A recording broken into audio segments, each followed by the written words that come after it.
Duke returned at last, and Sir Handel went away. The other engines were kept so busy that they didn't have time to miss him. Hedge cutters had been busy too, trimming trees and bushes beside the railway so that passengers could see the view. Each evening Rusty took some trucks up the line and carried away as many cuttings as he could. But he could manage only a few at a time, and as fast as he moved the cuttings, more took their place. It was Peter Sam's turn to take the morning train. The coaches were full, but the rails were dry, and Peter Sam didn't mind the extra load. He puffed happily along until, just beyond the tunnel, he found that, in the night, a high wind had blown hedge cuttings across the rails. He stopped, and his driver and fireman got down. "We'll never get through that lot," exclaimed the fireman. "Pooh," scoffed Peter Sam. "They're only little branches, nothing to it. We'll simply push them aside." "Have it your own way," said his driver. "If we stop to clear up properly, we shall be here for ages, and some of the passengers might miss their train at the bottom station." Peter Sam puffed bravely on. He went carefully at first, and the branches slid aside easily. Then came a stretch where the cuttings were brambles.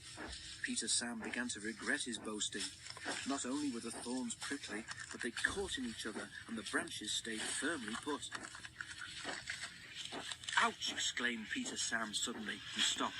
"I can't move," he complained. The fireman looked. "It's no good," he said at last.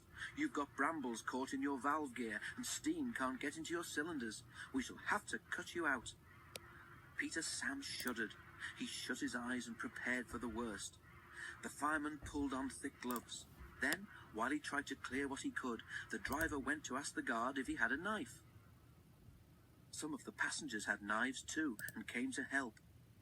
But even then, the job took longer than expected, and by the time Peter Sam was free, there was no hope of getting the passengers round the lake and back before James's train left. Peter Sam's driver apologized to the passengers, but they said they didn't mind. "We enjoyed the adventure," they laughed. The driver telephoned the thin controller.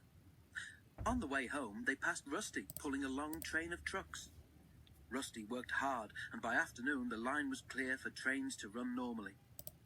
Peter Sam's front felt uncomfortable for several days. The others laughed and teased him. "Take a snowplow next time," they suggested, and they kept asking if he had a sharp knife in his cab.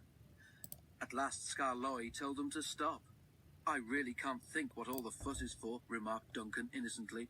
"They were only little branches after all. Nothing to get prickly about, surely."